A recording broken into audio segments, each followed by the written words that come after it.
देश में महामारी की दूसरी लहर की रफ्तार धीमी पड़ रही है। रोज मिलने वाले संक्रमितों का आंकड़ा 1.25 लाख से भी कम हो गया है। उम्मीद है कि लगभग 15 दिनों में देश महामारी की दूसरी लहर पर कंट्रोल पा लेगा। इसी को देखते हुए देश के 5 राज्यों में सावधानियों के साथ अनलॉक की प्रक्रिया शुरू होने के संकेत मिलने लगे हैं। तो किन किन राज्यों में अनलॉक होने के मिल रहे हैं संकेत और इन राज्यों में क्या क्या रखी जाएंगी सावधानियां, आइए देखते हैं रिपोर्ट में। पिछले महीने महामारी की रफ्तार ने ऐसा कहर ढाया कि देश में सभी को मुश्किल में डाल दिया। बात यहां तक आ गई कि हर दिन 4 लाख से ज्यादा मामले सामने आने लगे। जान गंवाने वालों का आंकड़ा 4500 के पार पहुंच गया। देश में ऐसे दृश्य दिखाई दे रहे थे जिसकी कल्पना भी नहीं की गई थी।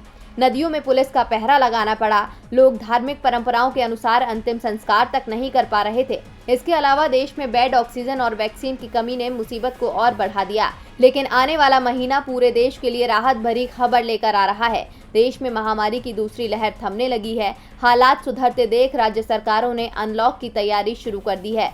1 जून से 5 राज्यों में चरणबद्ध ढील देने की योजना बनाई जा रही है। इनमें दिल्ली, मध्य प्रदेश, उत्तर प्रदेश, राजस्थान और केरल शामिल हैं।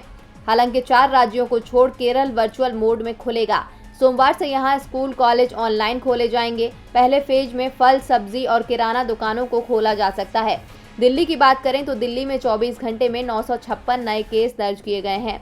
ये आंकड़ा 2 महीने में सबसे कम आया है। हालात सुधरते देख मुख्यमंत्री केजरीवाल ने फल, सब्जी और किराना दुकानों को खोलने की कवायद शुरू की है। हालांकि कुछ राज्यों में महामारी के बढ़ते मामलों को देखते हुए लॉकडाउन जारी रहेगा। महाराष्ट्र, कर्नाटक, गोवा, पश्चिम बंगाल में लॉकडाउन बढ़ा दिया गया है।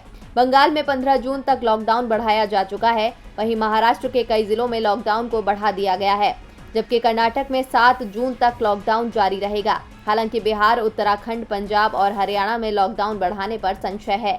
आपको बता दें कि शनिवार को स्वास्थ्य मंत्रालय की ओर से जारी आंकड़े 1,74,000 सामने आए।